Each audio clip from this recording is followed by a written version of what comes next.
Ladies and gentlemen, I want to thank you so much for tuning in tonight to the Exceptional Conservative Show. We are live from Virginia Beach, Virginia tonight, and we're here to spread the good news of conservatism, constitutionalism, capitalism, and most importantly, Christianity. I normally say this privately before I go on the air with my wife, but I'll say it tonight as we have such a late start. Lord Jesus, I ask that you bless my wife from the crown of her head to the soles of her feet. Give her healing, Lord God, peace and prosperity. Let no hurt, no harm, or no danger come to her as she settles in for the evening. I ask you, Lord God, to raise her in great spirit, and that there not be a foe, domestic or foreign, that should sway her from your will or your way. I ask, Lord God, that the words of my mouth and the meditations of my heart be acceptable in thy sight, for you truly are my rock and my redeemer. In Jesus' name I say amen. That's normally what happens before I go on the air. And I try to settle myself because I know that this is a mighty task to present to the world. A world that has been corrupted by sin and by evil. A world that is hell-bent upon its own self-destruction, seeking its own godly gain and its own purposes. But that's not what we're here for. We're here for the purposes of glorifying God in everything that we say, in everything that we think, and everything that we do. I confess that I am not a perfect man. Oh, I wish I were. Then I could justify my own entry into heaven. But because I so often fall short of the glory of God, intentionally and also unintentionally, by omission and by commission, I recognize that I need a Savior. Not one that I can fathom in my heart or mind, because they will be corrupted because they have only my principles as foundation. But one who created me, that I would not have to create him. My Lord and Savior Jesus Christ has been with me every step of the way. Have I been with him every step of the way? No. But even when I took him into my ill-gotten gains and my significant sins, he was there to forgive me, to comfort me, and to keep me. I'm thankful because I have a God who so loved the world that he gave his only begotten Son, that whomsoever believeth on him shall not perish, but shall have eternal life. Why after 5 years do I persist in being a conservative in urban America and preaching this gospel of the good news of Christianity, of conservatism, of capitalism, and constitutionalism? It is because it's his will and not mine. Even on the best of my days, I question whether I'm doing any good. And I have to remember what it is said in Romans, that all things work for the good of a God who so loves us. There are many who listen to this show and have been listening for the past 5 years, and many of you all are weary in well-doing. Let me encourage you. Every word that you speak jostles a confused mind. Every prayer that you utter is heard by a loving and caring God. When you see evil in the world, God sent you to be a light to that evil and to darken its day. There are many who feel that the only way that they can be successful in life is if they have 100 million people lined up from the U.S. Capitol to the Lincoln Memorial,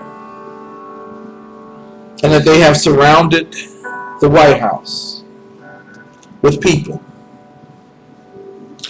God wants you to know tonight, as we give him thanksgiving on this Bill of Rights Thanksgiving Day, that he's not looking for 100 million people, for crowds don't excite him. He's not looking for 100 million words, because he is the word. You will just dull him. What he's looking for is your godly praise, your divine thoughts of him, and your willingness to put someone else before you, that they might be saved. This is not going to be a regular Wednesday night show. Of course, we're going to release the Kraken at 10 o'clock as we normally do, but to me, first and foremost, I want you all to know that I am thankful for a God who so loves us, that he smiles when we utter back to him that we have an idea or a plan. When I started this journey, long before I knew Mary Brockman, my bouncer, who if you diss her, you diss me, you're going to be thrown out of this SHR media line lab. Or long before I knew the underground professor, or Lonnie Poindexter, or the Kraken himself, there was a gentleman named Butch Porter. And I regret that I haven't spoken with Butch in a long while, but here is a confession. I was so petty and mad with something that he said to me that it bound me up in an endless frustration. And I separated myself from him. I didn't want to have to deal with what he was saying. Although a portion of what he was saying was true, the other portion was said out of frustration. I understood. But Butch Porter, some 6 years ago, kept asking me when I was a member of the American Conservative Party to come on board with him as his treasurer. And it's a funny story about that, because I drove all the way down to Atlanta, Georgia for their second official meeting, in which they had people from around the country come in, and they announced me to be the treasurer. But I so missed my wife, I drove back 2 days after the conference started, or the day before it ended, in fact. And as treasurer, I had the monies in my envelope, and most people would say, we need to call the cops, but not Butch. Butch trusted me.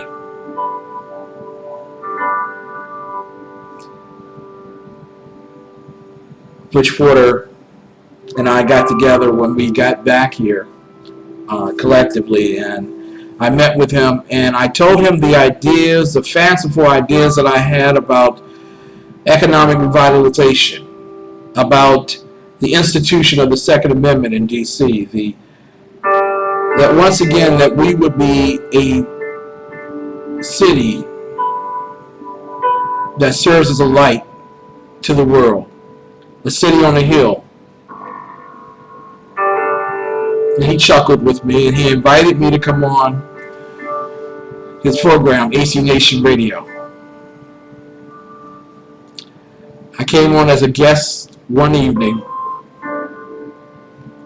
and apparently I talked so much that they encouraged me to have my own show. So February 28th, 2011, I began a once-a-week show called The Exceptional Conservative Show. And the funny thing about that is that Butch and I talked, and Butch asked me, why don't you call the show The Urban Conservative? Now, two reasons. One, That's lame. You would expect that from a black guy who's talking about conservatism. The second thing is somebody already had it. So it came unto me, and I believe from on high. Why don't we just call it the exceptional one, the exceptional conservative show? Since whether I meet with ACP or go to a GOP meeting, I seem to be the exceptional one there, the only one there of my youth. We burst out in laughter. We had a great time. And on February 28th, 2011, the Exceptional Conservative Show started. And I had a guest who was running for the Texas Railroad Commission, an African American, as my goal and objective was to try to promote as many African American conservatives and Hispanic conservatives and Asian conservatives and bless your mama, whatever hue you are, conservatives. And 8:05 came, and then 8:10 came, and there was no guest. And my heart was so disheartened. What do I say for 60 minutes to a people who are expecting to hear a guest? Well, I introduced them to the greatest guest I've ever had on my program, Jesus Christ. And I talked about how Christ wanted me to do this program. I didn't know that I would actually be on the air nearly 7 days a week now, but that he wanted me to do this program for the basic purposes that while ministers are heard once a week, ministering angels need to be heard the other 6 days. And the truth of the matter is, in a city where the murder rate is so high, taxes are so high, the love of the Constitution is so low, the rejection of these principles and values so great, someone needed to champion the cause. And I remember telling my wife all of this after many thousands of dollars have passed away as a result of doing this. And she looked at me as she looks at me always, even into this. You are crazy.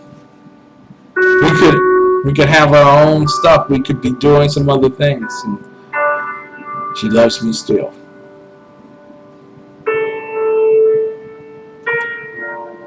Man, I'm going to tell you something. The reason why Paul wrote that he preferred to be single is because he didn't have to consider someone else when he made his decisions. Except for maybe Barnabas, or St. Mark, and they had some issues with Mark, so they had to let that brother go. But he was brought back eventually.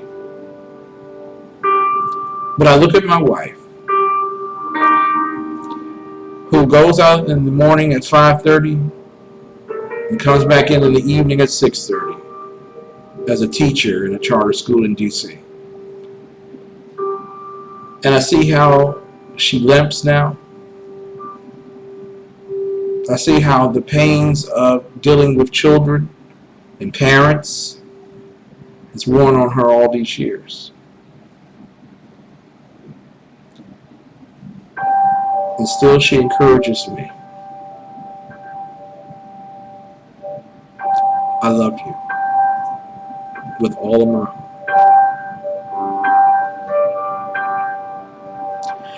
And we want to thank Pastors Eugene and Patrice Shepard for making it available to us. Turtle K this weekend. We'll be staying the whole weekend at Turtle K here in Virginia Beach, Virginia.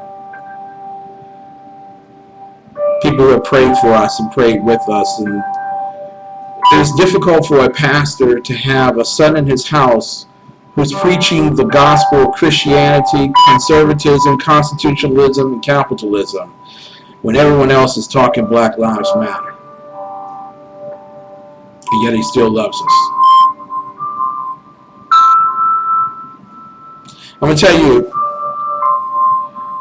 I am very thankful for all the opportunities God has given me to travel to various places. And I do this on our own dime.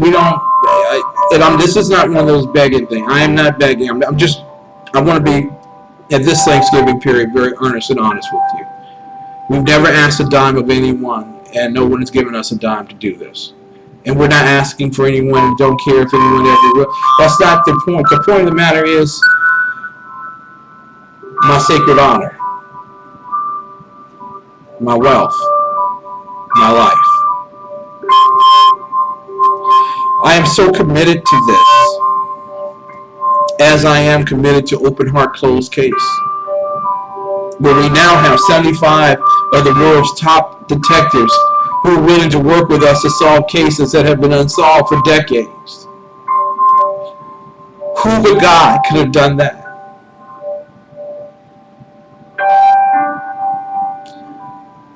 My wife and I have lost precious cargo this year.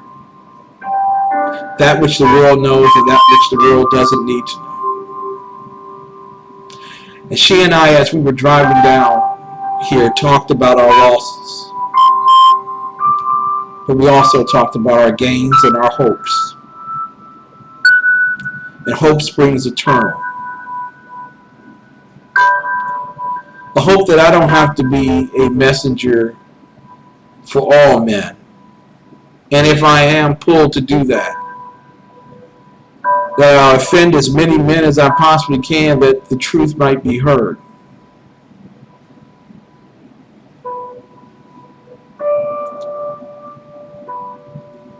I'm not looking for an easy way, because if I had, I would have quit this a long time ago.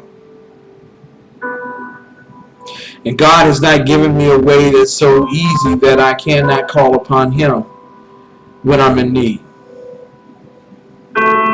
There are a great many things I'm working on, and there's some things I've been told I can't promote, but one of them is a credit union for our community.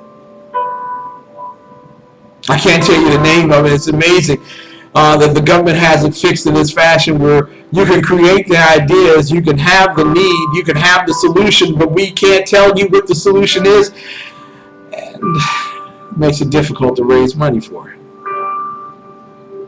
But where there is hope, there is God. Where there is faith, there is God. And where there is love, there is God. God is not the author of confusion, but He is the finisher of the answer.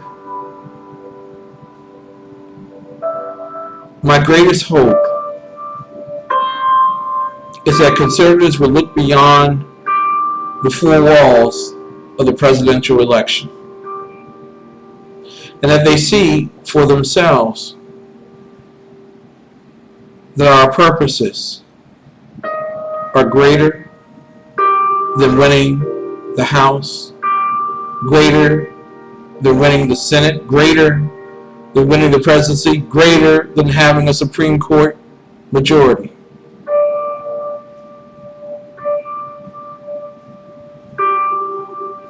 There's a baby tonight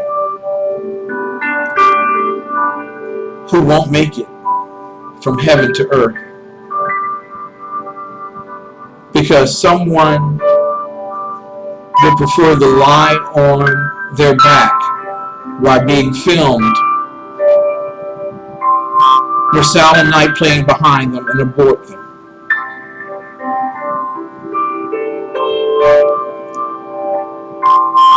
There is a 27-year-old reporter who will die because there's a queen in D.C. who says that because she does not like guns, that 27-year-old reporter can't defend herself in an equal style against the one who would like to take her life.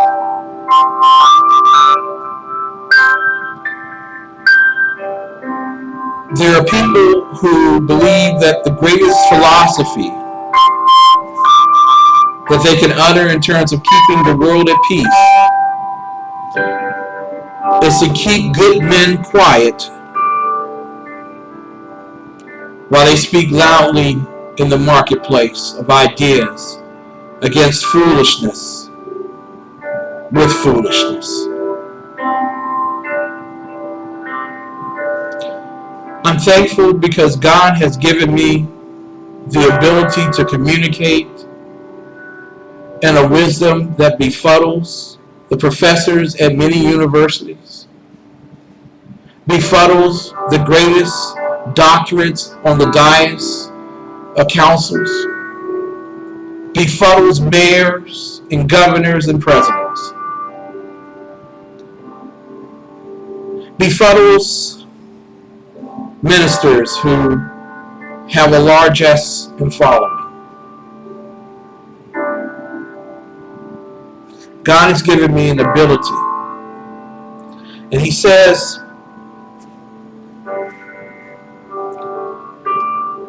you can't do this without me. And I tell you tonight that I won't do this without him. He is the rod and the staff that comfort me. And when all the world has turned its back to me, he is that still, quiet voice that utters, I love you, and I will be with you always, even to the end. What am I thankful for this holiday?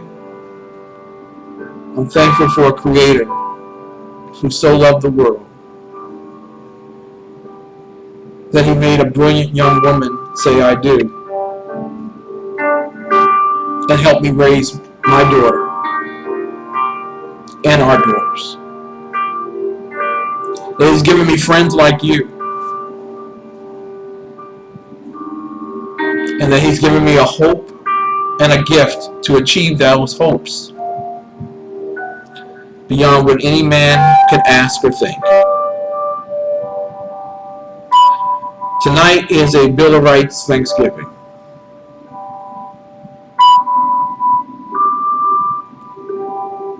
And I am hopeful that as we fight the good fight, we do not leave or lose or forget our Commander-in-Chief. No, not Barack Obama, although we pray for him daily, but Jesus Christ. Because in the end, if we win a victory and we lose Christ, we've lost the war. When we come back from this particular break, a Bill of Rights Thanksgiving.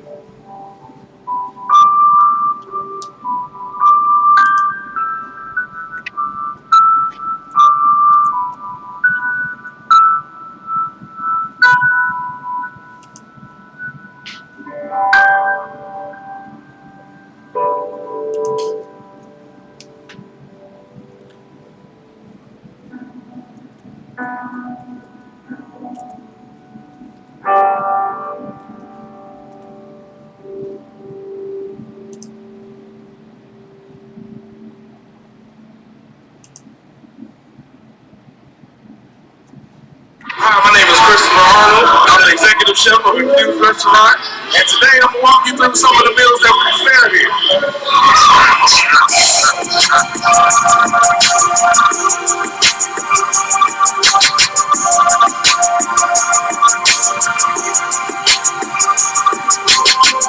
We make it a pizza. We use French Italian sausage. Here and spice it up. Our pizza dough is an in-house menu. Our pizza sauce is in-house made. So everything is fresh and rich.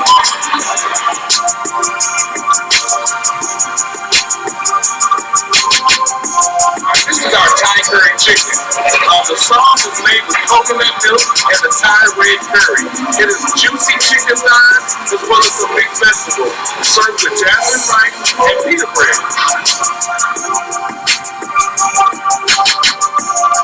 Now we're going to prepare our famous blackened tilapia and grits, our fish and grits on the menu.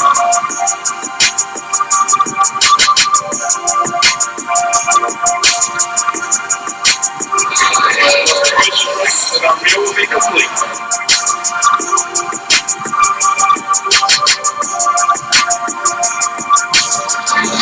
Let me tell you about our infused beef burgers. When we kick the spice up just a little bit with our infused sauce, we start off with 80-20 USDA ground chuck ham patty burgers, nice half a pound of burger, we're going to grill it to perfection. After I put the burger, we add the sauce and then cook on into the meat just a little bit.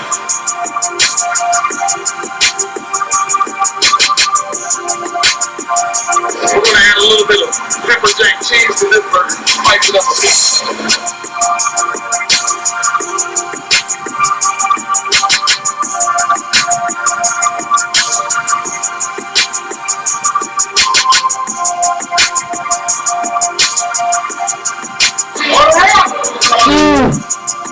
Inspire, indulge, baby, you better infuse. You better infuse this weekend, ladies and gentlemen. 6339, forgive me. 6339, Temple Hills Road, Allentown. Get it together, man. Get it together.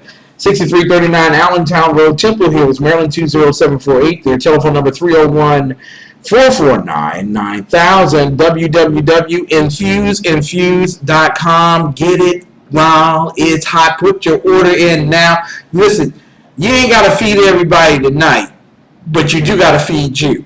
Okay? Go ahead and feed you with the best food you possibly can before they eat all your goodies tomorrow. Go to Infuse Restaurant and make it happen. Ladies and gentlemen, my very good friend, the unpleasant blind guy, Dave Miller.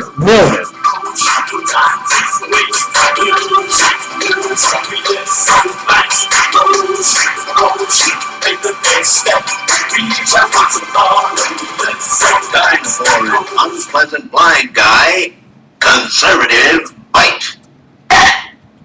Each time civilized people are attacked by the followers of Muhammad, politicians, pundits, and others rush to the news outlets to tell us all that it's not all Muslims. That the support among the followers of Islam for terrorism only amounts to about 10% of those who practice the ideology of Islam. This claim is always made, and it's worth checking.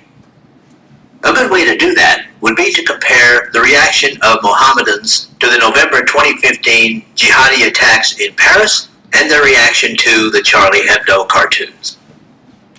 After the Paris attacks, 6 Muslim students at a technical institute in Varese, Italy, walked out of their classroom during the minute of silence the school held in homage to those who died in the Paris attacks. Many might dismiss this as a very small number. But in France, where the attacks took place, some French newspapers reported that on Thursday, the minute of silence that was called by the president in a day of national mourning, teachers reported to the press that some of their Muslim students refused to accept or refused to observe that moment of silence. Therefore, there is still a big problem in society, by no means the majority. But is it only a small minority? In Chechnya, 800,000 Muslims protested the Muhammad cartoons, with similar events held in Iran and elsewhere. In Pakistan alone, the number reached 10,000 protesting the Charlie Hebdo cartoons.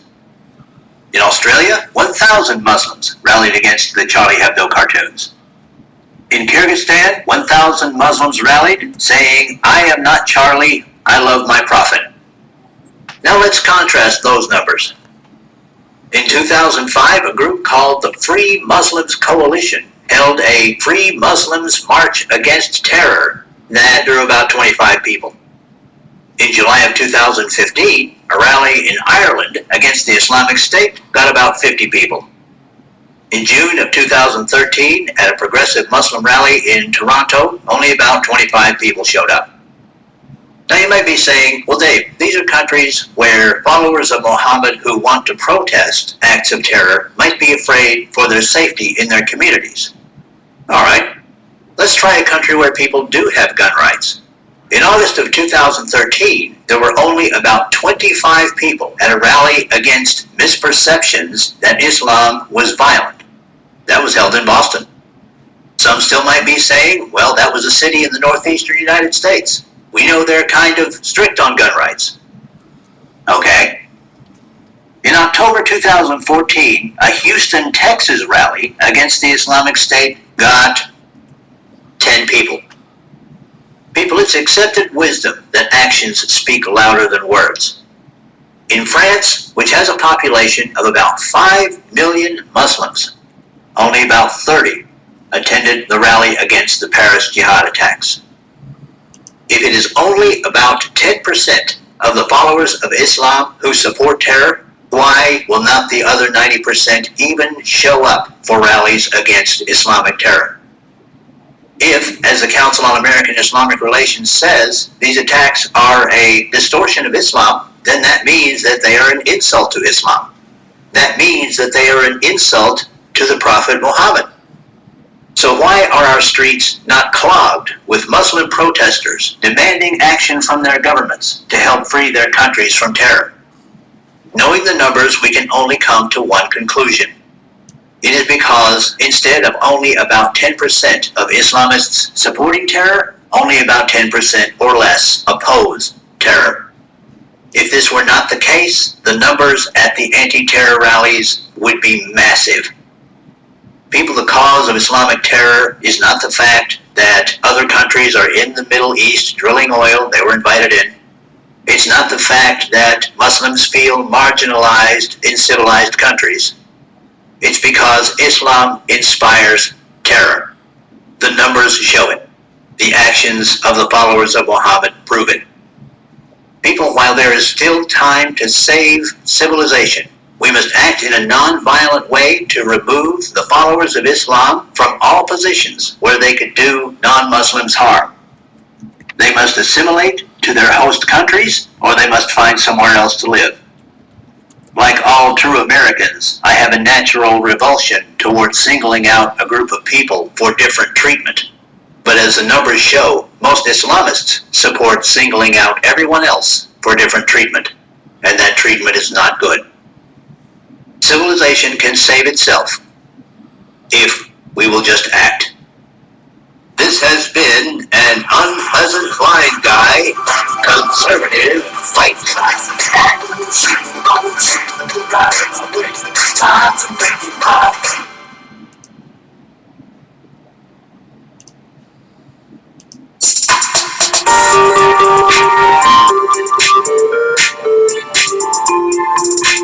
Get that groove on, baby. Yeah. Yeah, Big Daddy's on. Yeah, baby. Ready to go.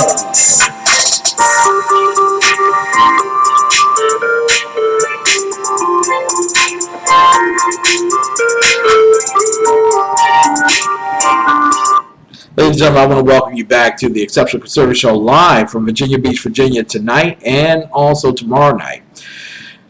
We always start our show off, principally when we are doing it in a regular studio like mine, with this particular Pledge of Allegiance. And while I do not have my flag handy with me, as we just checked in, and my hair looks like it needs a cutting, which it does, we take off our hats, we put our hand over our right heart, how many hearts do you have? Over our heart, our right hand over our heart, and we say, I pledge allegiance to the flag of the United States of America, and to the republic for which it stands, one nation, under God, indivisible, with liberty and justice for all. Welcome. We are not ashamed of the good news of conservatism, for it is the power of liberation, first to the Republican and then to the Democrat. I'm yours truly, the exceptional one, Ken McClinton. Glad to have you here. Glad to have the viewers here on Ustream, as well as those who are watching via live stream. And no, I don't have all the in-house capabilities that I have when I'm in my own studio, but gosh darn it, we're going to pledge and pull forward. This is a Bill of Rights Pledge of Allegiance. And I want to go. I'm going to ask my executive director to toss me my Declaration of Independence and Constitution book. I am signaling to her, and this is the one moment where she isn't here. Winkety wink, wink, wink, wink, winkety wink, wink. Somebody, wink. Okay, all right, because I wanted to get your. All right. I am not promoting what I'm drinking. I'm just drinking what I'm not promoting. Okay. Let me reach over here. Okay. There are two things I need to get still on camera. All right. There we go. Okay. The important thing is that you stay on camera, right? All right. I know a lot of people. I know. Let me go ahead and get this. I know a lot of people have no problem reading these papers here, the Federalist Papers. Hamilton, Madison, and Jay. Now, John Jay went on to become the first Chief Justice of the U.S. Supreme Court. Madison, of course, became a president, and Hamilton became a corpse. So, that's what happens when you go around shooting people, or shooting at people, or people shooting at you. But actually, Alexander Hamilton was responsible for writing the bulk of the Federalist Papers. And what he wanted was a very strong central government. One where the states did not have the powers to obstruct the privileges of the ruling class. I'll say it that way, but there'll be others who will say it differently. But you have probably read the Federalist Papers when you were in high school and in college. And those who are liberals do not have a problem with you reading the Federalist Papers because it pretends to move in their direction, where the states and the people lose power to the central government. And now, I'm not saying that I'm against the Constitution. I'm against an unamended Constitution. And there is a difference between the two. Often, they don't tell you to read this book. Okay, let me just put that right here for those who are live stream, who are watching us and listening. The Anti-Federalist Papers and the Constitutional Convention debates. They normally don't encourage you to read that because the Anti-Federalists are what we would call the modern-day conservatives, those who are looking forward to an Article 5 constitutional convention, or a Article 5 convention in which the Constitution is amended accordingly, and some of the amendments would be to actually take away amendments that were put here by those who were fast-pacing themselves towards a more progressive constitution, a progressive constitution in which the federal government is involved in every part of the everyday lives of individuals. Now, I don't know about you, but I can't think of anything that the federal government does not involve itself in, period, in our lives. It seems in every aspect of our lives, the federal government is involved.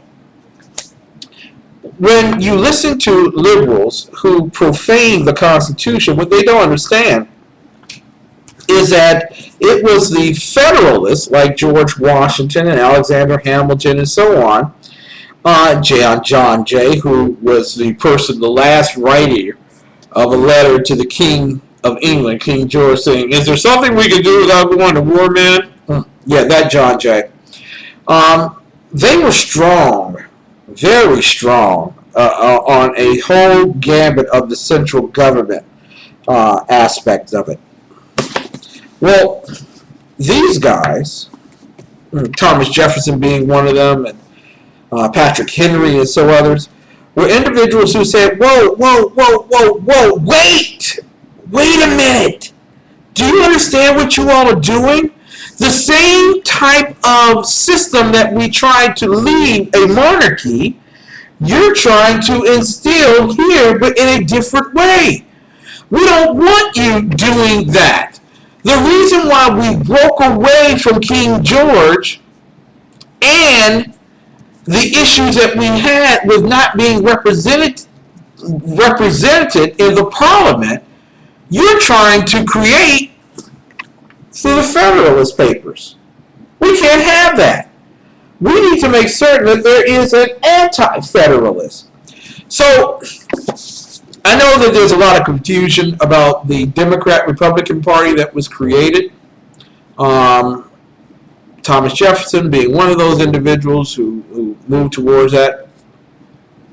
But the bottom line is that the strong central government people were really the Democrats.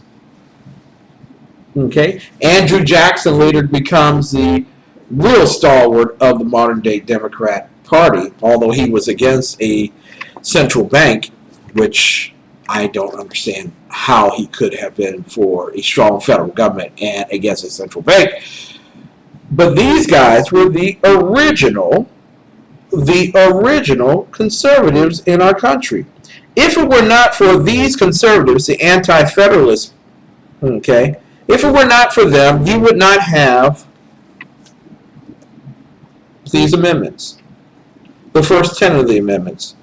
The Constitution that everyone purports is protected by or promoted by the Federalist Papers. It is the Bill of Rights that is the creation of the anti-federalists. And we're going to go over some of this stuff tonight.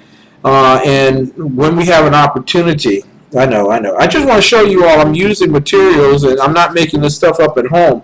Because I've been accused of that kind of stuff by those who happen to be on the powerful left. And I just want to make it certain to you all that you need to study to show yourself approved. Many might see that Dr. Michael Hughes has been making some responses to me being a hypocrite because I'm a Christian who believes that you have the right, a God-given right, not a government-given right, but a God-given right to protect yourself, and the Second Amendment should not be infringed upon by even a queen of D.C., a mayor who believes that she doesn't like guns, and as a result of her not liking guns, you shouldn't like guns either. So, quite frankly, he says that Christians who carry guns to protect themselves are hypocrites. No, I call Christians who carry guns to protect themselves less likely to be a corpse.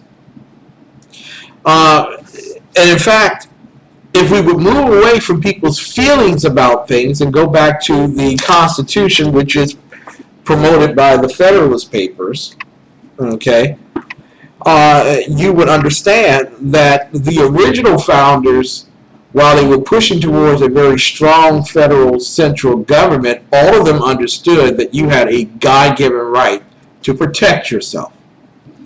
And these guys wanted to make it very plain to you in the anti-federalist papers. And in fact, if your children are home for Thanksgiving this week and they have nothing to do but to play video games, tell them to get the anti-federalist papers and start reading them. They are the original conservatives. Here is what those guys did through their constitutional convention that forced Alexander Hamilton and John J. Alexander Hamilton, Mr. New York, and John J. I believe he was Mr. Pennsylvania, if not New Jersey. I think it was New Jersey. John J. New Jersey. And also James Madison, Mr. Virginia, forced them to understand that a ratification of the Constitution would not take place until those who wanted a strong central government would relent their opposition to the protection of we the people rather than we the United States. There's a big difference between we the United States and we the people. When people are the sovereign group, then the will of the people must be followed. When it's the United States, then it's the government that must be followed. And there are lots of people who want to make it we the United States and not we the people. So here's Amendment 1. To the U.S. Constitution, and we thank God for the Bill of Rights.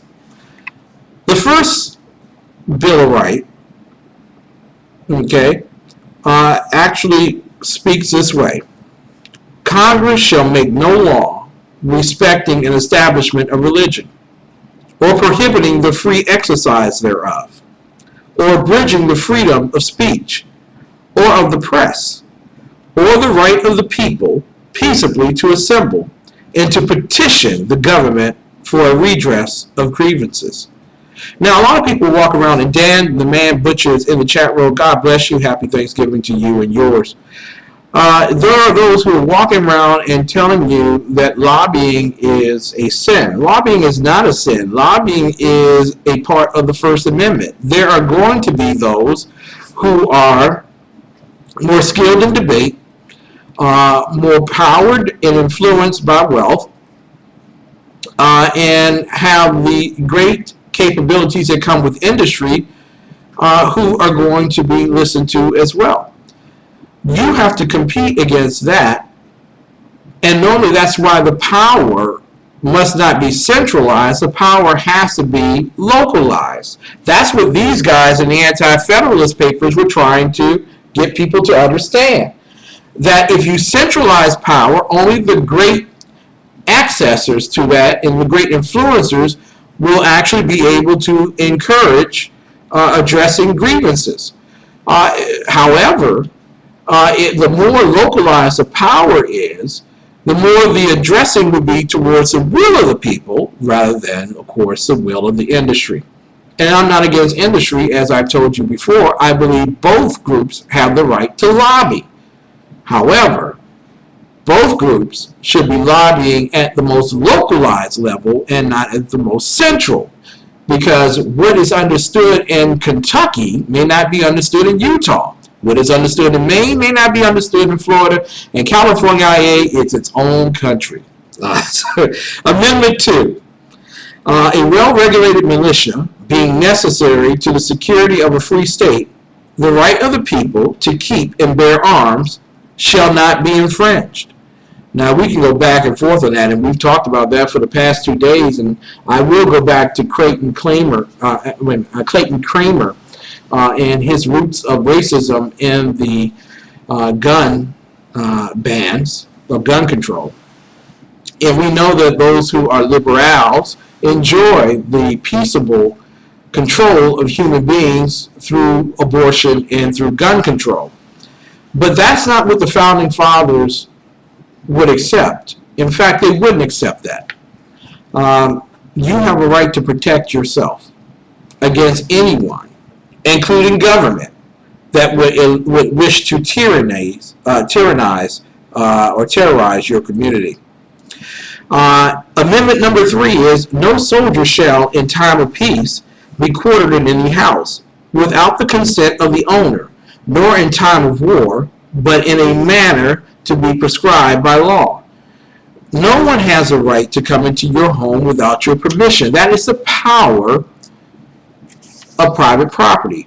It is also the reason why this country was able to move out of the feudal system, which has been the demise of Europe for generations.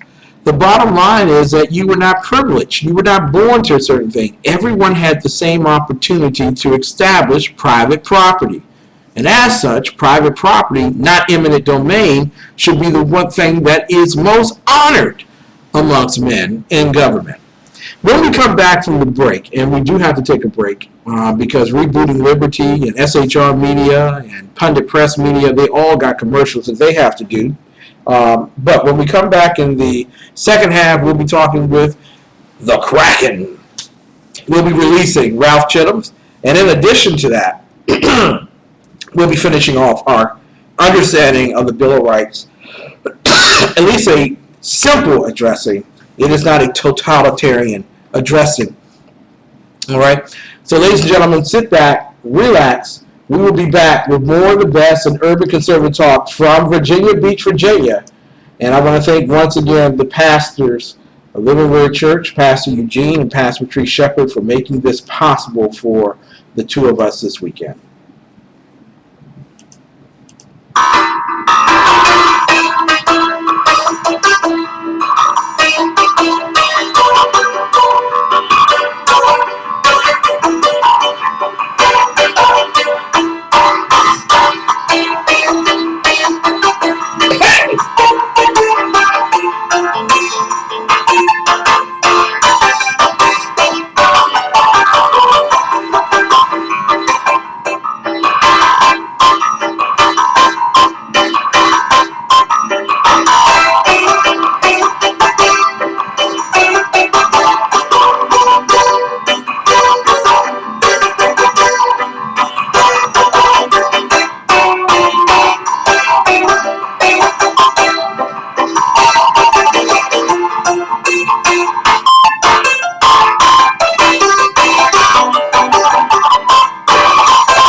Welcome back to the Exceptional Conservative Show live from Virginia Beach, Virginia. I love that.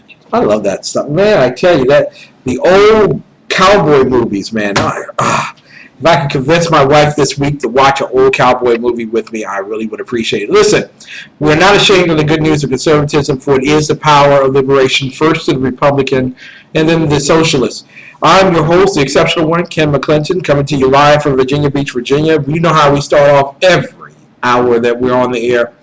We pledge allegiance, and tonight we're going to be doing it kind of differently. I'll be leading.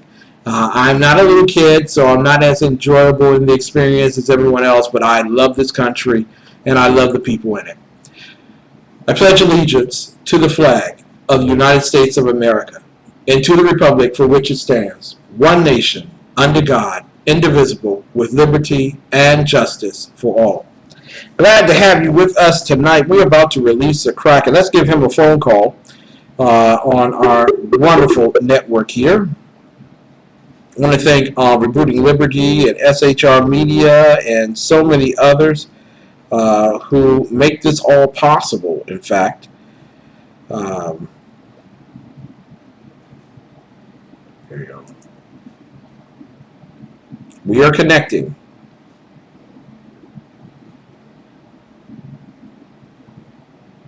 That's what they're telling us, that we are connecting. There we go. We're connected. There we go. Technology at its very best. I tell you, it's Thanksgiving. No one's at work.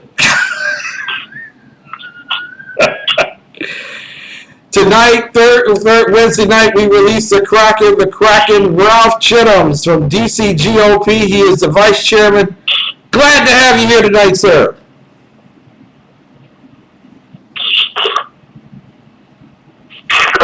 Glad to be here. Happy Thanksgiving. Happy Thanksgiving. Early to you and all your listeners. Thank you so much. Listen, I know that this is going to be an abbreviated Happy Thanksgiving because you are getting prepared for tomorrow's festivities wherever they are. First and foremost, what does Thanksgiving mean to you, sir?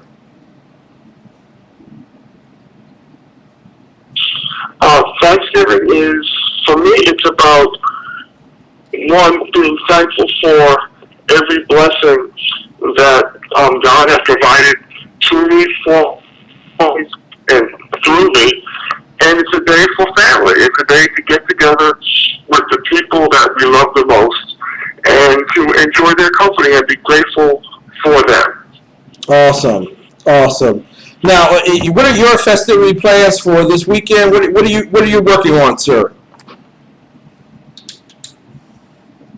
Well, I'm going to Baltimore tomorrow to spend time with my extended family, and this will be the first time in about 11 or 12 years that all 4 of my children will be spending Thanksgiving with my wife and myself. So It's really going to be a special weekend. That is sweet. God bless you and Patricia and your family. Wonderful, wonderful.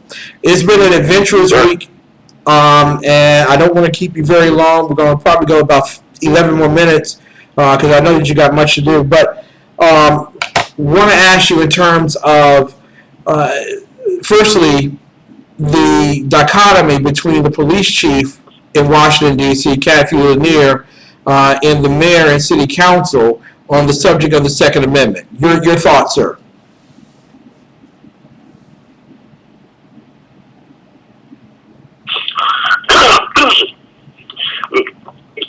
The powers that be in the District of Columbia are clearly anti-constitution. Mm-hmm. You know, the police chief comes out and says that if you are in a situation with a terrorist or an active shooter situation, that the best advice that she can give is to take the person out. Okay, my question is, we live in the District of Columbia. What am I supposed to take them out with? A marshmallow? Am I supposed to give them a stern talking to? No, when you're in a situation like that, the only way to stop a bad guy with a gun is to have a good guy with a gun. Exactly. And, you know, people get it when they make statements that, you know, if the Jews had had guns in World War II, you know, maybe things would have been different. You know, if the Parisians had guns in the Catalan theater, maybe things would have been different. Well, those are factual statements. Because when you look at the history of it, one of the first things Hitler did during his rise to power was to disarm the populace. Yep. And once the populace is disarmed, they have no way of defending and protecting themselves, and they become the unwilling pawns of a dictatorial and a totalitarian government. So the only way you can assure that government won't overstep its bounds and infringe upon the rights of the citizenry is for the citizens to maintain their right to own and bear arms unencumbered by that said government.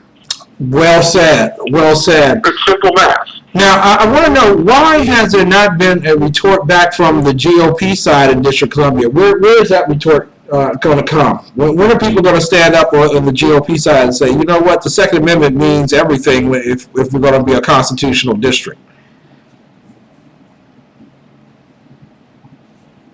Well, the Republican Party of the District of Columbia, we are now currently meeting and drafting our party platform for 2016, and included in our DC Republican Party platform will be a clear, unambiguous statement declaring our support of the Second Amendment and the right of citizens of the District of Columbia to be able to fully exercise their Second Amendment rights. That's what we love. That's what we love to hear. In regards to the concealed carry license, since the police chief has stated that we are in imminent danger, shouldn't that give us the authority to have as many concealed carry licenses as we want? Why do we have to depend on her to approve them? Well, you and I have discussed before. I'm still trying to figure out who died and made her God. In what jurisdiction does the chief of police single-handedly have the authority to determine whether or not a citizen has a right to a concealed carry permit? Who is she? Where does she get off? No, that just stuns me. That in a country where we supposedly have a constitution and a country-run principles, that when it comes to this issue, we are being run by almost I was going to say a fascist state. Yeah. It's not fascist. It's just it's like we're under the thumb of a monarchy. Yes. And the Queen of D.C. has spoken. She doesn't like guns. One person can say, no, you don't have that right. The Queen of D.C. has spoken. She says she doesn't like guns. She's a citizen. She has one vote just like I have one vote. And she needs to be really careful because I guarantee you she's a one-term mayor and she will not be reelected when she comes up for election again. So we don't have to worry about her. Wow. Ralph Chittams, DC GOP Vice Chairman, will be releasing the KRAKEN tonight. I want to talk with you about the lack of leadership at 1600 Pennsylvania Avenue and how that has led to a virtual détente between Turkey and Russia tonight. Your thoughts on what's happening in the Middle East, sir? Here's the part that makes me the angriest. When and how did France grow up in the United States? That's a darn good question. In the history of the world, France has never had a bigger pair than Russia, the United States, or any other first world country. But yet, under this Islamic leading president, we now have the French being tougher than the United States. Come on. Iran needs to go hide some drapes somewhere. But he looks so President Hollande looks so much more powerful than President Barack Obama at the Oval Office the other day. He gave a press conference at the White House, and he seemed to be dictating the affairs of state not only for France, but for the U.S. And the president seemed more offended by the fact that, not that he hasn't done anything, but offended by the fact that he's being recognized for not doing anything.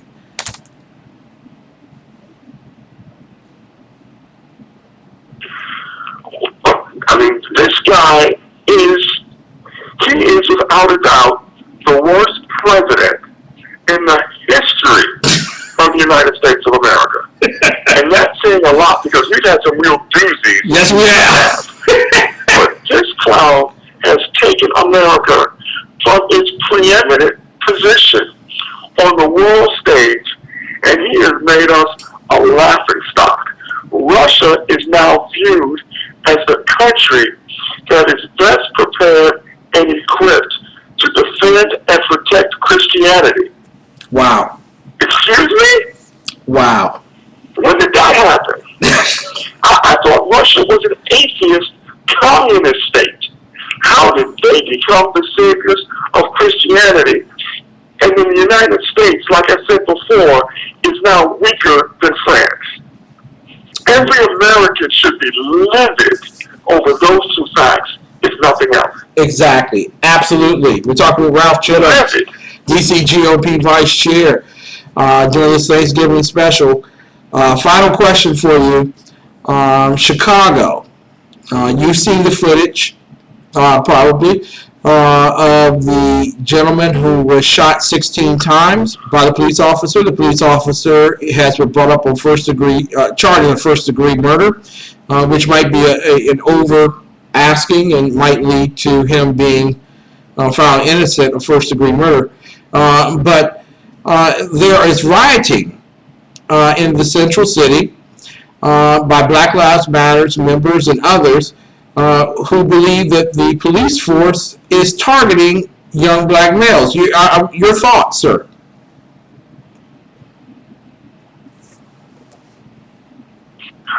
Well, I don't understand the purpose of rioting now. The officer has been arrested. Yep. He has been charged with first-degree murder. He is in custody without bond. Mm-hmm. Now, throw that in there. Mm-hmm. He's not coming out.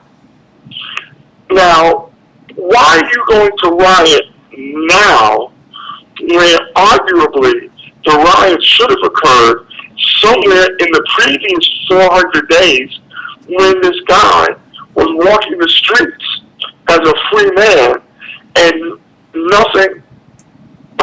What is the purpose of a riot now? Mm-hmm. It serves no purpose but to further destabilize, Chicago.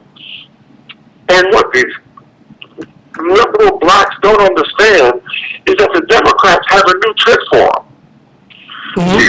They have a new crop of people that are going to replace these black agitators. Yes. And it's all these immigrants that are flooding the country. So go ahead and destroy Detroit, destroy Baltimore, and watch them flood this country with all of these Syrian immigrants and immigrants from everywhere else in the world. And they're going to get them registered as Democrats, and all these black folks who are out here tearing up stuff are going to get pushed to the margins by the same party that they've been loyal to for the past 70 years and still haven't gotten anything from. Bingo. It's a classic example of suicide. There you go. There you go. Listen, I want to thank you so much for coming on the air tonight. And I want to wish you and your family the happiest of Thanksgivings. Save a wing for me. But how can people get in contact with you as we go into the new year and get ready for some real fisticuffs with those on the left? Oh, absolutely. Well, I'm on social media, Twitter and Facebook. RJ Chittams Sr. That's RJCHITTAMSSR. And if you want to drop me a note and find out what the DCGOP is up to, that's ralph.chittams@dcgop.com. There you go. Can you say that one more time? Ralph, RALPH.chittams, CHITTAMS.com. Oh, I'm sorry, at DCGOP.com. Perfect. Sorry about that. Happy Thanksgiving, man. We want to have you on longer next week. God bless you, and we'll talk to you real soon.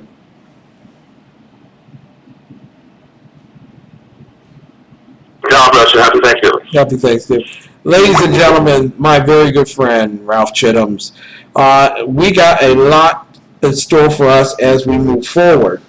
And I want to talk with you about the fact that conservatives should be very thankful for our founding fathers who fought diligently as a result of the Anti-Federalist Papers, although they were not organized in the same fashion as Hamilton and Jay and Madison organized theirs.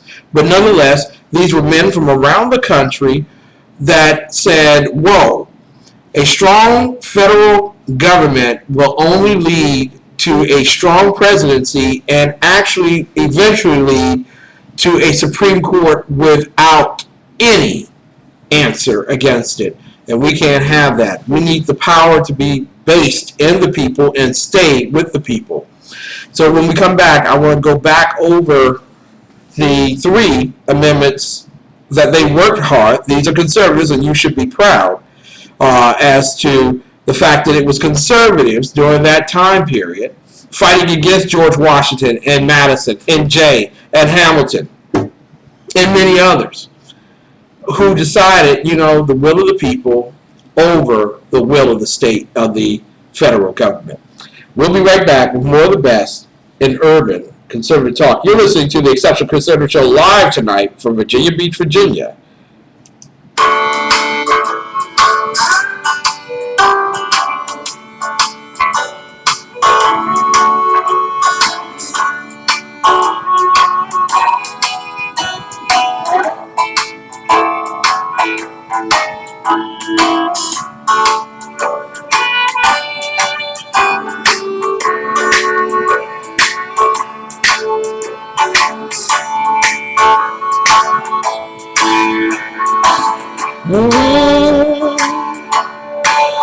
I woke up this morning without my wife. She decided to sleep on the other side of town. She can have that man she wants. I still got my dog and my liquor. That's the best thing a cowboy could ever have. It's another cowboy song we sing tonight. I'm without my woman and without a good life. I still got my gun and my Bible right next to me. Like a cowboy, I sing so joyously. I got my horse that will take me home, 'cause I can't walk, I'm so drunk, I'm alone. I'm a cowboy singing another cowboy love song.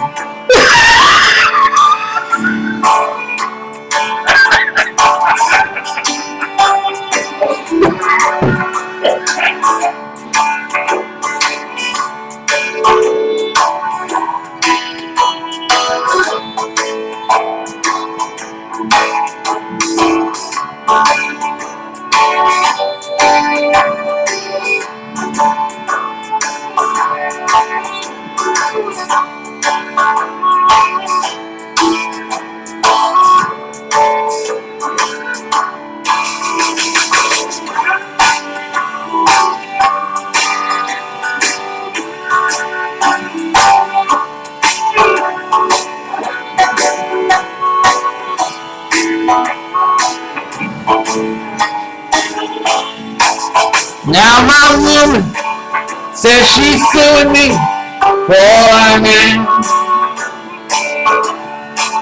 She just don't know how very broke I really am. If she wants to take it off, she can. She might as well take 2 balls, cause she's making me less of a man. I'm a cowboy singing a love song.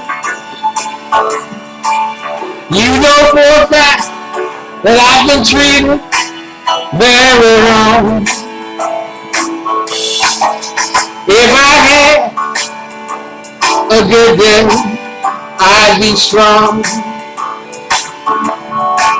But since I'm a cowboy, every day was really bad and wrong. Yeah. Glory be to God. We'll be back with more of the best in urban conservative talk right after this. Hi, my name is Christopher Arnold. I'm an executive chef of a Fuse restaurant, and today I'm going to walk you through some of the meals that we prepare here.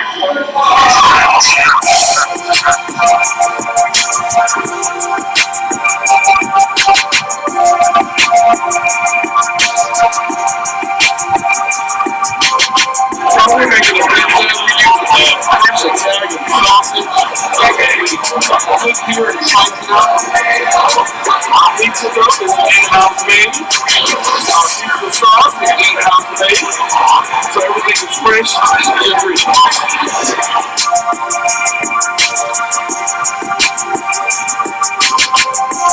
This is our Thai curry chicken.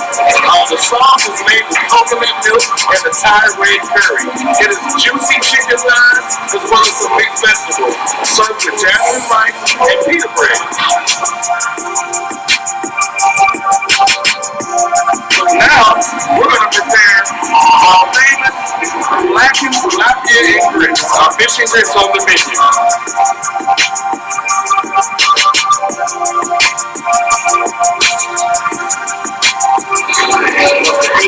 And our meal will be complete.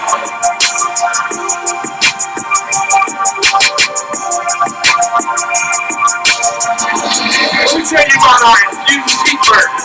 When we kick the spice up just a little bit with our infused sauce, we start off with 80-20 USDA ground chuck and patty burgers, like half a pound of burgers. We're going to grill it to perfection. After I flip the burger, we add the sauce and let it cook on into the meat just a little bit.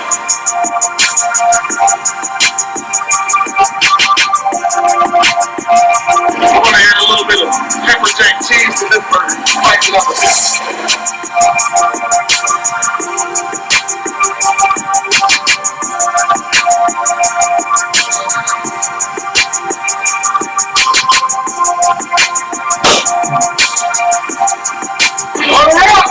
That's what I'm talking about, baby. Inspire, indulge. You might as well infuse it. Ladies and gentlemen, 6339 Allentown Road, Temple Hills, Maryland, 20748. The telephone number is 301-449-9000. That's 301-449-9000. Infuse.com.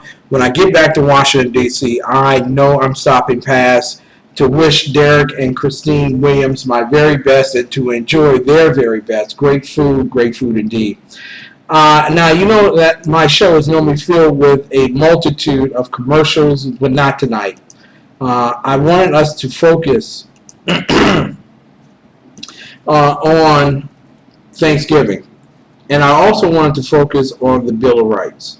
Because often people forget that it was not the original intent of those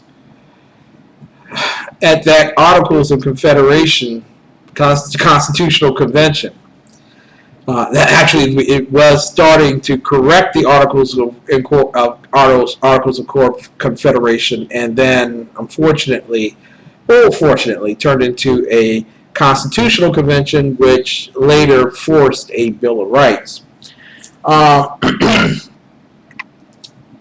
the whole concept is that many people think that conservatives are a new breed, and that's not the case at all. We have been there since the very beginning, and there have been individuals, and we've been told to hate, especially Patrick Henry and others who, did I say Patrick Henry? Oh my goodness, I think I'm saying something wrong there. I hope I'm not saying something wrong there. Did I say that? Oh, okay.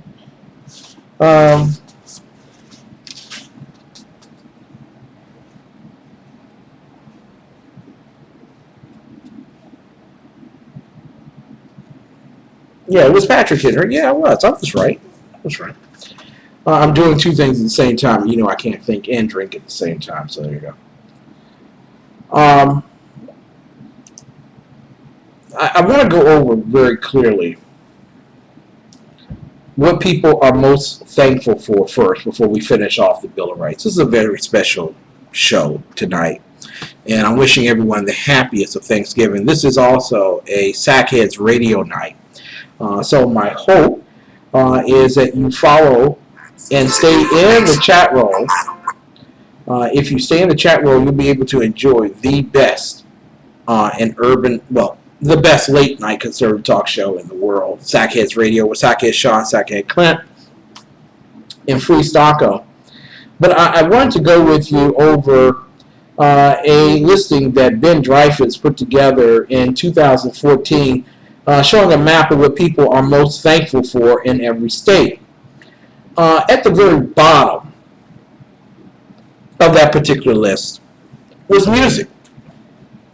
And while many of us in the conservative movement think that the music industry and the arts industry, especially when you have a black actress who actually lay on a mat on a table and pretend to have an abortion while the Silent Night song is playing in the background, the Shonda Rhimes is so antagonistic towards Christianity and towards our faith that symbolisms like this, either in Empire or in Scandal or other quote-unquote urban shows, are nothing new to her and actually aid and abet her promotion of the communist, socialist, totalitarian agenda.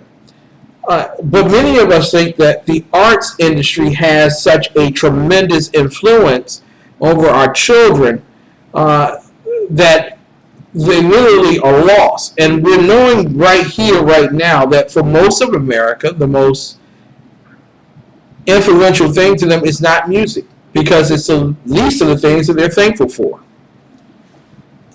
But one of the problematic situations is that life is equal to the music number. So literally, Americans do not feel thankful for life, which gives you basic understanding of why it is easy to abort a child, or it's easy to take guns away from people who are in need of the most in urban areas, or why it's easy to say that your mother doesn't need a heart or pacemaker, just give her a couple of aspirins and let her die. Or to propose that there's dignity with drug-assisted death, although you're against capital punishment. Do you understand the dichotomy here? The lack of love for life leaves only two other items left on what our founding fathers were fighting for. That's liberty and pursuit of personal happiness or private property. Well, if you don't like life, and you're going to confine people and take away their Second Amendment rights, then you don't like liberty either. That leaves you with the pursuit of happiness, and we know that there is such a great desire for eminent domain in cities around the country. Mayor Muriel Bowser and her staff practice that in terms of putting together the soccer stadium deal.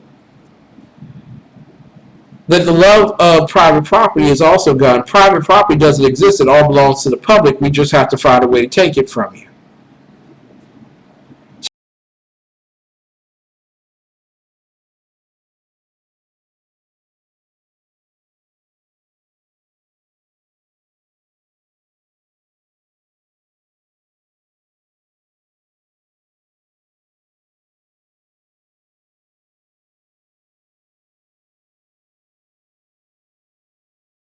Is the roof over my head.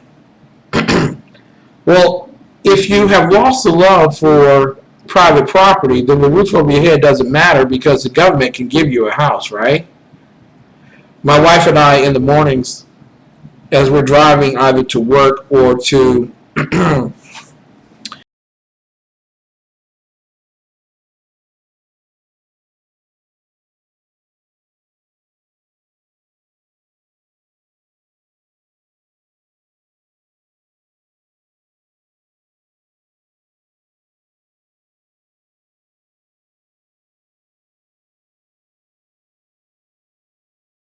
coming up on the ramp, stop, and they give her either food or drink or whatever. So the roof over her head is satisfied as far as she believes at this particular juncture, but it's really a safety hazard to herself and to the general public. Private property takes away the hazard. But others would say, well, her mental illness or whatever her situation is gives her the right to live off on the ramps. And I'm telling you, no, we have a desire and we have a constitution that encourages private property. Homelessness can be taken care of within the confines of churches, within the confines of private citizens. We shouldn't ask the government to do that for us. And neither should we allow, as a government, individuals to live in such a place or in such a manner that put all of our safety at risk. The number, and this is really fascinating to me, 10 is music, 9 is life, 8 is the roof over my head. Guess what number 7 is that most Americans are most thankful for? Number 7 is children. Now, some of you all might think to yourselves, children, why are children so low on the, well, here we go. Here's the understanding. In the black community, your baby is lucky to make it out of the womb. When 85% of the Planned Parenthood clinics are in low-income areas that are populated most by black people, who's dying in those communities? Well, the sons that make it out of the womb end up with gangs, and thus they die. The life situation is seen as, well, abortion is a great birth control. So literally, children are not as, we're not thankful for children. In fact, many of us think of children as a curse. Why? Why me, Lord? Why must I be pregnant? So if the number 7 thing on your item of things that you're most thankful for is children, then of course number 6 must be husband. Yep, that's what it is. It's husband. Literally, first and foremost, God is your husband until you get married. And then your husband becomes your husband. But when you don't love and are thankful for husbands, it may be seen as not necessarily necessary in society to have one. Yet, rudimentarily, the greatest pronouncement of poverty is the lack of marriage. you are more likely to be impoverished if you're single than if you are married.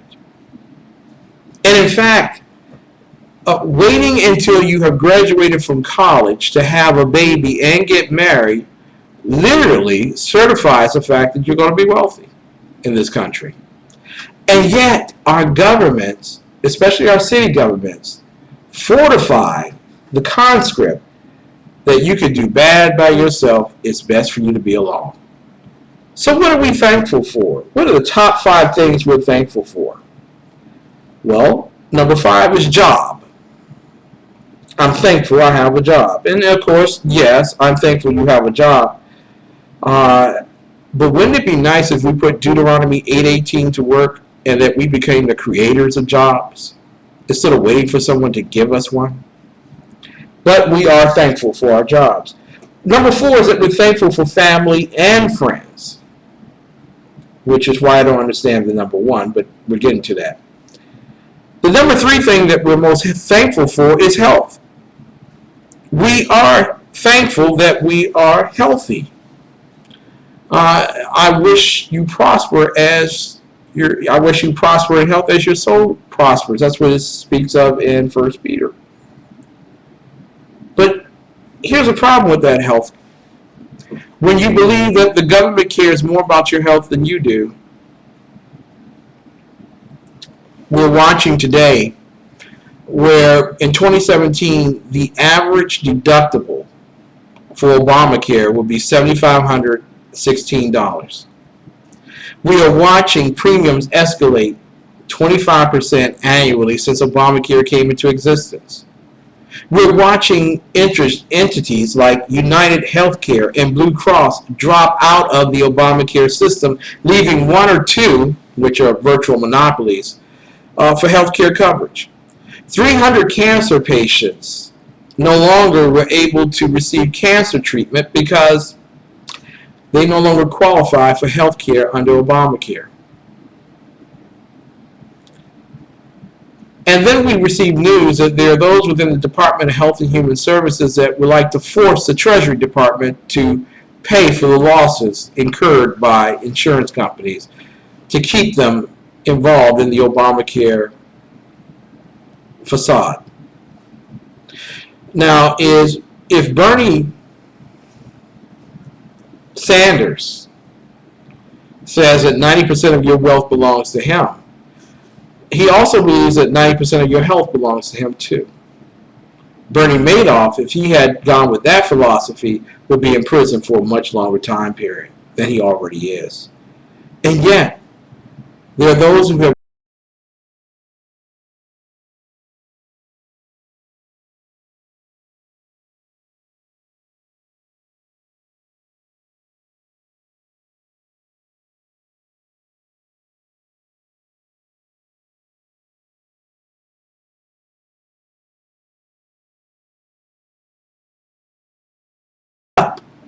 Mr. Metropolitan Man, thinking on how you're going to talk with people at the Thanksgiving table this year about Obamacare. We're thankful for family. Amazing that family doesn't include husband and really doesn't include children. So what family do we have? It would be the family of those who agree with my ideological viewpoints. That's my family. Those that believe with only my values, that's my family. God brings the isolated into family. I'm thankful for my family, indeed. Well, I'm thankful for being a part of God's family as well. And then lastly, the number 1 thing that Americans are most thankful for are friends. Now, it goes back to the fact that in number 4 it was family and friends, but we put our friends first. Notice how no one in this whole asking, since this was Facebook's data, in all of this asking, no one said that they were thankful for God. And no one asked either. You know, in the Bible, Jesus says that a friend is someone who is willing to lay down their life for you. I think back to the fact that my daughter Shanice was killed because one man refused to lay down his life. He used my daughter as a human shield.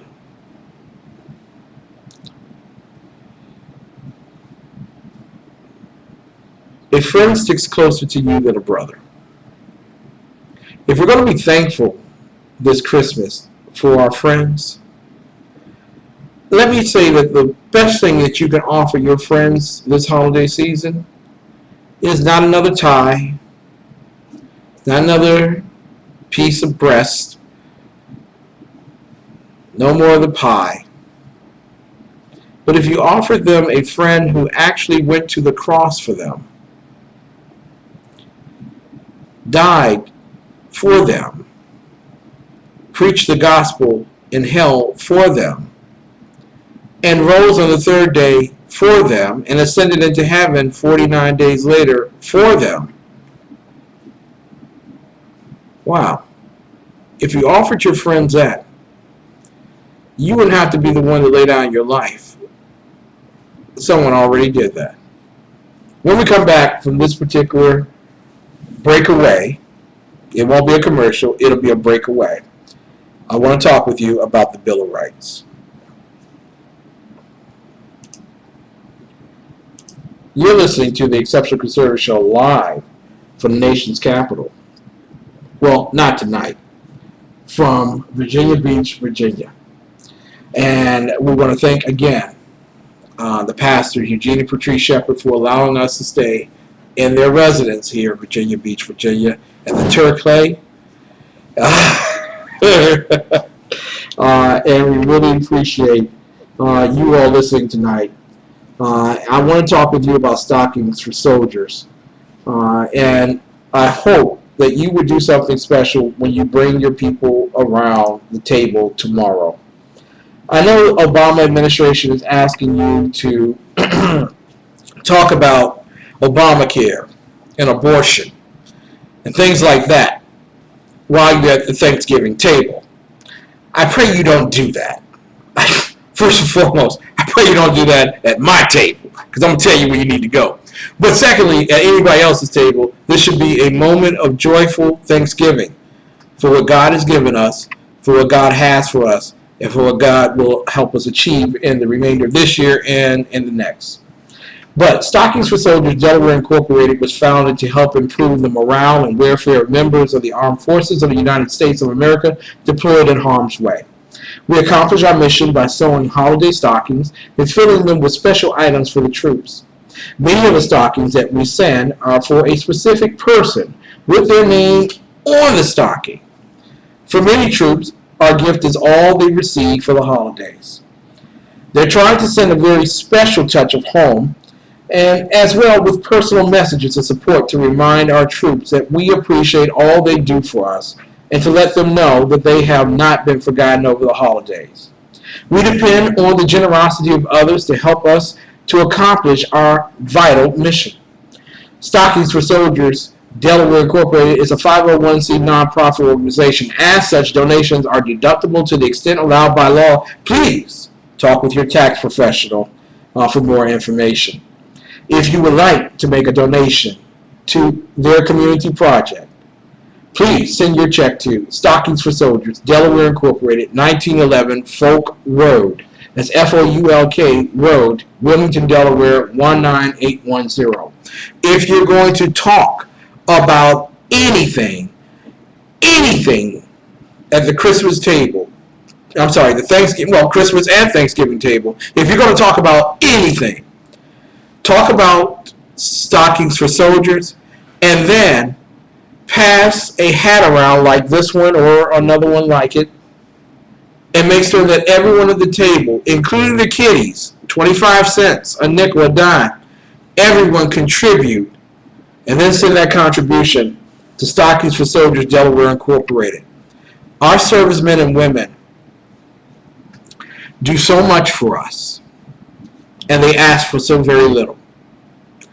And the worst thing that could possibly happen this Christmas is that soldier who's been fighting against ISIS and the President of the United States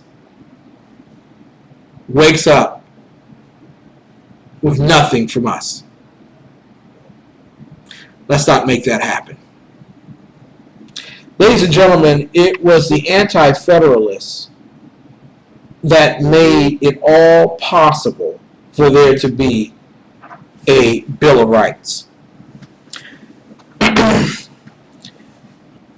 Now, this is I want to go over this, and this is one of the most noted authors, Gordon Lloyd, regarding the 4 options of anti-federalism. And he spoke about the incoherent and irrelevant, the coherent and irrelevant, the incoherent, irrelevant, and the coherent, irrelevant. He talked about how their positions and their thoughts of politics in that particular day met with disdain from a great many people. Now, I'm also, as we're shooting through the next 15 minutes, no break, I'm going to tell you all the Sackheads Radio is coming up at 11 p.m. Eastern Standard Time. Please stay in the chat roll. Stay there and wish my good friends happy Thanksgiving. Harold, even Harold, wish him a happy Thanksgiving. Free Sacco, happy Thanksgiving. Sackhead Sean, Sackhead Clint, happy Thanksgiving. We'll go over real quick who these guys were. According to Gordon Lloyd, and you'll find his stuff at teachingamericanhistory.org, the anti-federalists were those who opposed ratification of the unamended Constitution. That's just simply what it was. They saw faults in this particular thing, the Constitution itself, and thought, wait a minute, if these guys, and we know these guys, we've been with them, we've been with them for 3 months now, we know what they think, we know how they eat, we know how they drink, and they drink well. But they also would prefer to have a central government so strong that the rights of the states would be obliterated. We can't possibly allow that to happen. This Constitution's good, but it needs to be amended. And then every time, even Thomas Jefferson wrote in the Declaration of Independence, when a time comes when suffrage has been uniquely eclipsed by tyranny, an amendment process has to take place, a constitutional process has to take place, where there is a breaking from the old and a replacement with something new. That something new doesn't have to be the obstruction of the principles that were Judeo-Christian oriented, but they must be representative of the fact that there are God-given rights that supersede civil law or civil rights. Lloyd writes, the point is that they are both incoherent and irrelevant. A broader definition, one that reaches back to Montesquieu or to Aristotle, introduces the possibility that they may be either coherent or the irrelevant, the uppercase. The fourth approach, which means that they're coherent and relevant. The fourth approach argues that their coherence and relevance is located in their basically American and New World character.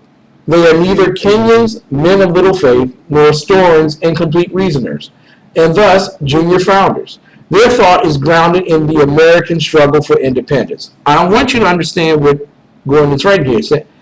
We are born out of our American struggle, not our struggle against America. We are born out of our American struggle.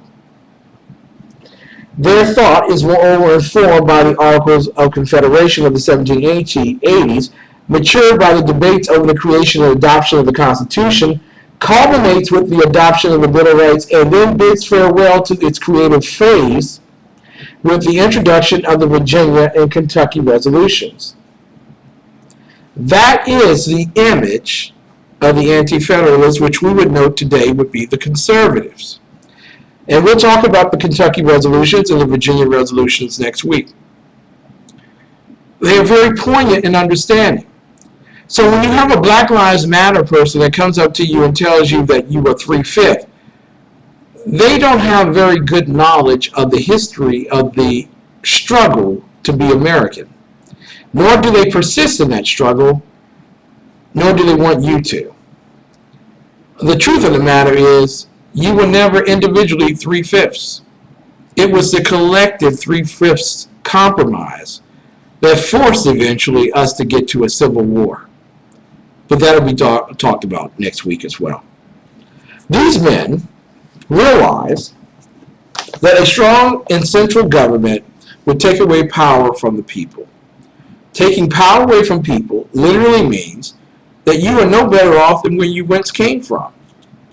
So they came up with these wonderful 10 amendments. Actually, there were 12, but 2 of them got chopped off because they dealt with congressional and presidential pay, and they didn't want to deal with that one. We're all in common here. Good evening, Saki Sean. God bless you, sir. Happy Thanksgiving to you.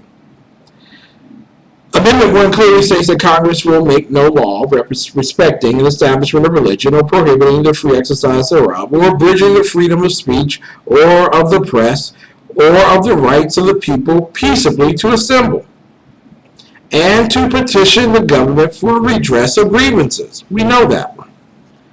Amendment 2, a well-regulated militia being necessary to the security of a free state, the right of the people to keep and bear arms shall not be infringed. The Amendment 3, no soldiers in your crib. No soldier shall, in time of peace, be quartered in any house without the consent of the owner, nor in time of war, but in a manner to be prescribed by law. Well, my goodness, if you can't stay in a man's quarter, then who's in control of that law? It would not be the government, it would be the individual themselves in a group in their local region. Amendment 4.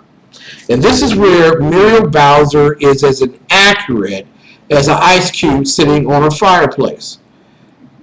There is a right of the people to be secure in their persons, houses, papers, and effects against unreasonable searches and seizures shall not be violated, and no warrant shall issue but upon probable cause, supported by oath or affirmation, and particularly describing the place to be searched, and the persons or things to be seized.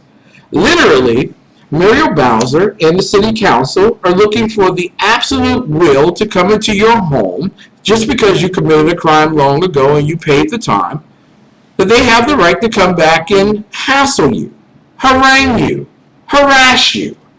Well, that's exactly what the British were doing a little over 200 some odd years ago. But now, totalitarians, socialists, communists, Marxists, like the Bowser administration, seek to do the very same thing to people who have paid their time. They may be on parole, but that doesn't make them guilty of a crime. You have to have a probable cause. If we allow individuals to arrest people simply because we think they may have, we're no more right than Muriel Bowser telling us that she doesn't like guns, so she doesn't think you need to have one.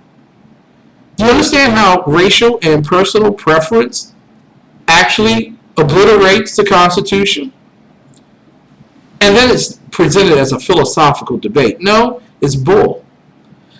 Here's the Fifth Amendment. No person shall be held to answer for a capital or otherwise infamous crime unless on a presentment or indictment of a grand jury, except in cases arising in the land or naval forces or in the militia, when in actual service in time of war or public danger, nor shall any person be subject for the same offense to be twice put in jeopardy of life or limb, nor shall be compelled in any criminal case to be a witness against himself, nor be deprived of life, liberty, or property without due process of law, nor shall private property be taken for public use without just compensation. I think we speak to the fact that there are those in our country who would like to get rid of completely the Fifth Amendment. thus making it literally impossible for you to have private property, literally impossible for you to have liberty or life, or simply the right to go before a grand jury. Amazing how we will march through the streets for a common criminal and march at the same time to take away rights from good citizens. Here's the Sixth Amendment. In all criminal prosecutions, the accused shall enjoy the right to a speedy and public trial by an impartial jury of the state, and to strike wherein the crime shall have been committed, which district shall have been previously ascertained by law, and to be informed of the nature and cause of the accusation, to be confronted with the witnesses against him, to have compulsory process for obtaining witnesses in his favor, and to have the assistance of counsel for his defense. Yes, ladies and gentlemen, there is such a thing as justice, and it ain't something that counts with no peace. Amendment 7. In suits of common law, where the value in controversy shall exceed $20, the right of trial by jury shall be preserved, and no fact tried by a jury shall be otherwise re-examined in any court of the United States than according to the rules of the common law. That means that there's not a law for Hillary Clinton and a law for the rest of us. Amendment 8. Excessive bail should not be required, nor excessive fines imposed, nor cruel and unusual punishment inflicted. That does not obstruct capital punishment, my liberal buddies. Amendment 9. The enumeration of the Constitution of certain rights shall not be construed to deny or disparage others retained by the people. People first, country second. Amendment 10. The powers not delegated to the United States by the Constitution nor prohibited by it to the states are reserved to the states respectively or to the people. Ladies and gentlemen, I want to tell you right now, in order for us to get our country back in order, it's not that we need Donald Trump, it's not that we need Ted Cruz, it's not that we need a conservative Congress or a conservative Supreme Court. What we need is a repeal of the 17th Amendment. The states have rights, and they need to be protected. We don't do ourselves any justice if we take away the rights of our state legislatures to protect you at home and abroad. Ladies and gentlemen, I thank you so much for tuning in tonight to Bill of Rights Thanksgiving. I'm thankful for our Creator. I'm thankful for our Creator's work in the body of the Founding Fathers. I'm also thankful for you listening tonight so that you might remember the Founding Fathers and remember the Creator, and thank them both tomorrow at the table with your family and your friends. A man once told me that you should never die a coward, you should live bravely. I promise you I always will. I love you dearly, and I thank God for you all. Remember, God blessed America. It's now time for America to bless God. Stay in the chat roll. Sackheads Radio is coming up. And for those who want copies of my Cowboy Love Song, please just play this tape back. God bless you. Have a wonderful, wonderful Thanksgiving.